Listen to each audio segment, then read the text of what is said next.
Salam alaikum wa rahmatullah. Alors dans le cadre de l'enseignement à distance pour la branche sciences et techniques électriques, la matière projet encadré, pour le niveau premier bac, donc on va voir aujourd'hui quelques exercices sur la partie analyse fonctionnelle. Alors on va commencer par le premier exercice. Voilà. Donc la première question, complétez la phrase suivante donnant la définition d'un produit en utilisant les mots répondre, produit, utilisateur, besoin et disposition.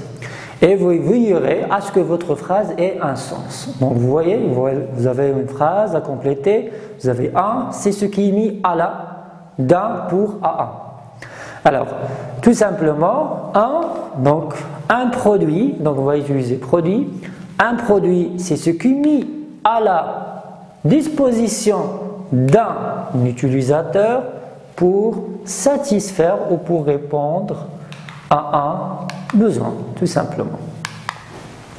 Alors, pour la deuxième question, il existe deux types de produits. Donc, un petit rappel sur les systèmes et le produit. Donc, les produits qui disent techniques utilisent plusieurs sens de l'ingénieur que l'on appelle aussi des systèmes. Donc, un système, c'est un produit qui dit technique. Alors, les produits qui sont non techniques, appelés simplement produits. Donc, il faut faire attention à la différence entre un système et un produit. Donc, on peut dire qu'un système est un produit technique, mais on ne peut pas dire qu'un produit, c'est forcément un système. Voilà, donc on va utiliser cette condition. Alors, pour chacun des produits ci-dessous, indiquez s'il s'agit d'un système ou non, en cochant la case correspondante et donnant le besoin auquel elle répond. Donc là, vous avez quelques produits, et là, il faut donner quel est le type de produit, est-ce qu'il s'agit d'un système ou tout simplement un produit, et là, il faut donner le besoin auquel répond le produit. Donc, on va commencer par la première, donc c'est la fourchette. Alors, est-ce que la fourchette est un produit ou un système? Tout simplement, une fourchette, ce n'est pas un produit qui est technique, donc c'est un produit, n'est pas un système. Alors, le besoin auquel répond le produit, pourquoi on utilise une fourchette? Tout simplement pour piquer les aliments et les porter à la bouche. Pour le deuxième produit, vous avez les chaussures. Alors, est-ce que les chaussures sont des systèmes, ça veut dire un produit qui est technique? Non, non, c'est un produit qui n'est pas un système. Pour faire quoi? Donc le rôle, c'est de protéger tout simplement les pieds. Un four électrique, donc un four électrique, c'est forcément un système, puisque c'est un produit technique, donc il est équipé de plusieurs éléments qui sont à l'intérieur. Donc on peut dire qu'un four électrique, tout simplement, est un système. Donc quel est le besoin auquel répond ce produit-là? C'est pour cuire des aliments. Alors vous voyez là, c'est mieux de faire un verbe à l'infinitif au début, donc pour faciliter la tâche. Alors pour le produit suivant, vous avez un sachet en plastique. Alors est-ce qu'un sachet plastique est un produit qui est technique? Non. Donc là, le produit n'est pas un système. Le besoin auquel répond, c'est accueillir divers types de contenus alimentaires ou non. Bien sûr, c'est le besoin. Pourquoi on utilise un sachet en plastique? Maintenant, un passage à niveau. Donc, un passage à niveau, vous voyez là un passage à niveau. Donc, c'est un produit sous forme technique. Donc, c'est un produit système. Alors, le rôle, c'est de contrôler l'absence de train avant de traverser. Alors, toujours avec les mêmes tableaux. Donc là, vous avez d'autres produits. Vous avez une brosse à dents. Donc, je parle ici de brosse à dents normale. Ce n'est pas une brosse à dents électrique. Alors, une brosse à dents, ce produit, bien sûr, n'est pas un système, tout simplement pour se brosser les dents. Alors, pour une navette spatiale, là, ici, le produit est un système, bien sûr, c'est un système qui est technique. Comme rôle, c'est de transporter l'équipage et la charge utile en orbite. Éolienne, alors éolienne, vous voyez là la figure, donc c'est un système puisqu'il est équipé de plusieurs éléments, donc c'est un produit qui est technique, donc le rôle c'est de transformer l'énergie cinétique en vent en énergie électrique. Le crayon maintenant, donc le crayon forcément c'est pas un système bien sûr, pour, bien sûr, le besoin, c'est de dessiner ou écrire. Et finalement, une cassette vidéo. Alors, la cassette vidéo, le produit, bien sûr, est un système qui permet l'enregistrement d'un programme de télévision ou d'image ou de son. Alors, passons maintenant à l'exercice numéro 2. Alors, la fonction d'usage est l'action qu'un utilisateur attend couramment d'un objet technique donné. Elle répond à la question « À quoi cela sert-il » Alors, une fois vous entendez fonction d'usage, ça veut dire qu'il faut répondre à la question « À quoi cela sert-il » Alors, elle est exprimée par un verbe à l'infinitif suivi par un groupe nominal. Alors, la première question, c'est de trouver la fonction d'usage des objets dessinés ci-dessous. Donc, premièrement, trousse. Alors, comme fonction d'usage, c'est de ranger des objets. Vous voyez, vous avez un verbe à l'infinitif et un complément. Deuxième, ciseaux. Alors, ciseaux, c'est a comme rôle de couper divers matériaux ou enlever de la matière. Pour le crayon, alors le crayon sert à écrire ou dessiner n'importe quelle information. Maintenant, vous avez la gomme. La gomme a comme rôle, c'est de d'effacer, bien sûr, le crayon. Vous avez aussi taille-crayon, c'est pour tailler le crayon. Et finalement, le trombone, c'est de maintenir solidairement une liasse de feuilles de papier. Voilà. Alors, pour la deuxième question, toujours pour l'exercice numéro 2, plusieurs objets peuvent avoir la même fonction d'usage. Donc là, vous avez quelques produits qui ont à peu près la même fonction d'usage. Quelle est la fonction d'usage de cet objet? Donc, je commence d'abord par le premier, c'est de servir, donc bougie, servir en général à éclairer. La deuxième, donc le deuxième produit, c'est sert à faire partie de cérémonies des Jeux olympiques. Troisièmement, vous avez la lampe qui sert à produire de la lumière. Et finalement, vous avez le projecteur éclairer une zone. Donc vous voyez que tous ces produits-là jouent à peu près le même rôle d'éclairage, mais la fonction d'usage peut différer par rapport au produit, par rapport à un autre produit. Alors, passons maintenant, toujours pour l'exercice numéro 2, à la troisième question. Alors, certains objets possèdent plusieurs fonctions d'usage. Donc là, vous avez quelques produits qui vont donner la fonction d'usage. Mais parfois, un même produit, il a plusieurs fonctions d'usage. Alors, indiquez des fonctions d'usage et de ces 7 objets. Donc, vous voyez, vous avez 7 objets qu'il faut donner quelques fonctions d'usage. Alors, maintenant, vous voyez, donc je commence par le premier produit qui va servir de faire essuyer la vaisselle.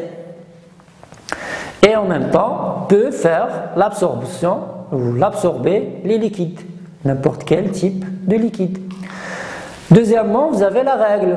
La règle sert à tirer des traits ou mesurer une longueur ou une distance donnée. Marteau. Alors, premièrement, il peut servir à aplatir un morceau de fer et ou, dans cette partie-là, il peut enfoncer un clou. Deuxièmement, calculatrice imprimante, il sert à calculer des opérations et il peut faire l'impression, donc imprimer instantanément le résultat des opérations sur papier. Donc vous voyez qu'il peut, pour un seul produit, peut avoir 2 fonctions d'usage différentes. Pour la chaîne hi-fi par exemple, premièrement, il peut lire les sources musicales et peut écouter la radio par exemple. Alors, horloge ou radio-horloge, donc premièrement, il peut servir à écouter de la musique, il peut indiquer l'heure, il peut aussi émettre un son pour se réveiller. Donc vous voyez, vous avez 3 fonctions d'usage de ce produit-là. Et finalement, le crayon peut servir de dessiner des plans par exemple, il peut servir d'écrire des informations sur n'importe quel support. Voilà, donc on peut passer maintenant à l'exercice numéro 3. Alors, compléter les graphes des prestations. Donc, je rappelle ici, c'est le graphe des prestations, le graphe qu'on appelle bêta-K. Donc, je rappelle, pour un graphe bêta-K, il faut répondre à 3 questions fondamentales. La première, à qui le produit rend-il service? Deuxième question, c'est sur quoi agit le système? Et la dernière question, dans quel but le système existe-t-il? Et toujours, n'oubliez pas, il faut écrire le nom de votre produit au système au milieu de votre graphe. Donc commençons par la voiture hybride ou la voiture électrique.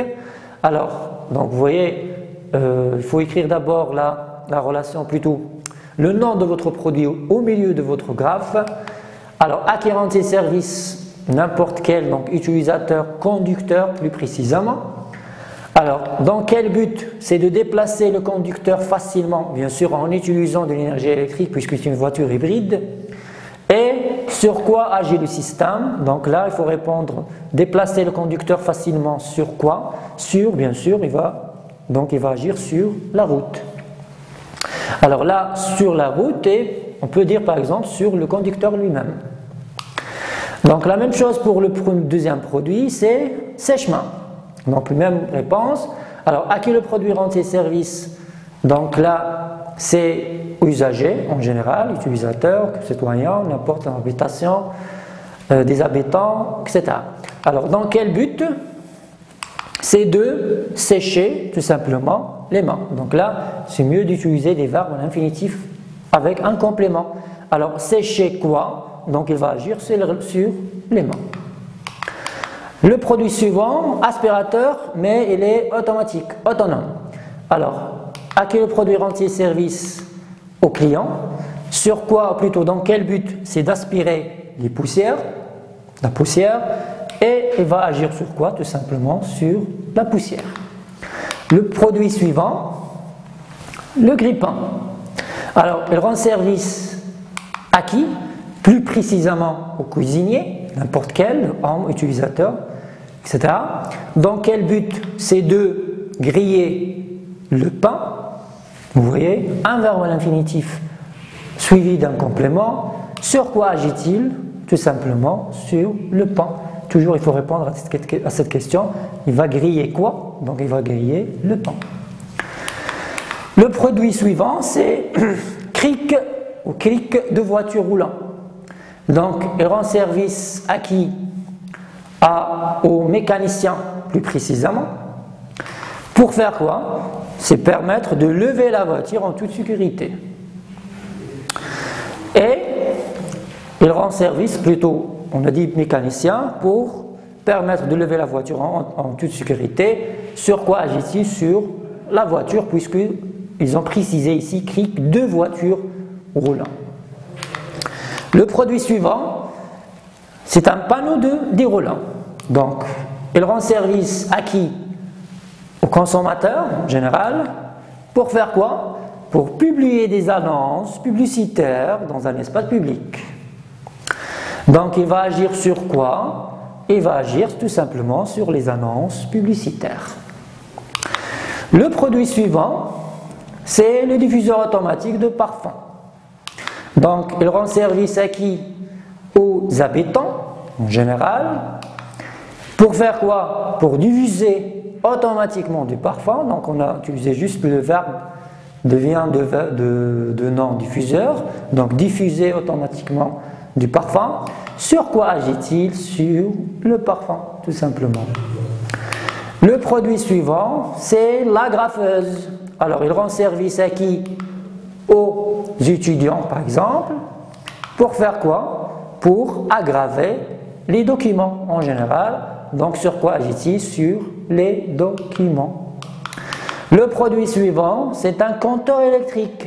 Donc, il rend service à qui? Ou plus précisément aux électriciens. Pour faire quoi? Pour mesurer l'électricité consommée par le réseau d'un logement, d'une entreprise ou tout autre bâtiment. Sur quoi agit-il? Sur l'électricité. Le produit suivant, c'est le téléphone mobile.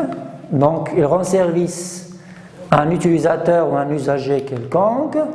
Pour faire quoi? Pour permettre la communication vocale. Et bien sûr, il va agir sur quoi? Il va agir sur les ondes qui seront communiquées entre les usagers. Et vous avez ici la perceuse à main.